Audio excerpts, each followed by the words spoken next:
सर्वांना माझा नमस्कार. जय हिंद, जय संविधान. तुमच्याकडनं जर तुमच्या मित्राने किंवा नातेवाईकाने पैसे उसने घेतले असेल आणि तो पैसे तुम्हाला परत करत नसेल आणि ते पैसे उसने दिल्याचं तुमच्याकडे प्रूफ असेल, तुम्ही फोनपे केलं असेल किंवा आर-टी-जी-एस किंवा कुठलंही बँक ट्रान्झॅक्शन केलं असेल, तर फसवणुकीच्या अधिकारान्वये त्याच्यावर तुम्ही बी-एन-एसच्या कलम 318 नुसार गुन्हा दाखल करू शकता. त्यामध्ये त्याला 7 वर्षाचा तुरुंगवास आणि दंड दोन्ही होऊ शकते. बऱ्याचदा होतं काय, की लोकं गोड बोलून पैसे घेऊन जातात आणि जेव्हा पैसे परत करण्याचा वेळ येतो, तेव्हा लोकं पैसे देण्यास टाळाटाळ करतात आणि इथे कुठेतरी त्या व्यक्तीची फसवणूक होते.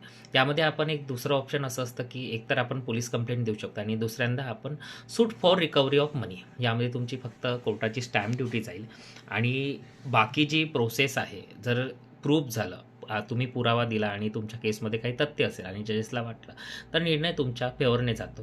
त्यामध्ये त्यावर 18% ते 22% व्याजसुद्धा लागू शकते दिलेल्या पैशावर. अशा प्रकारचे 2 पर्याय तुमच्याकडे उपलब्ध आहे.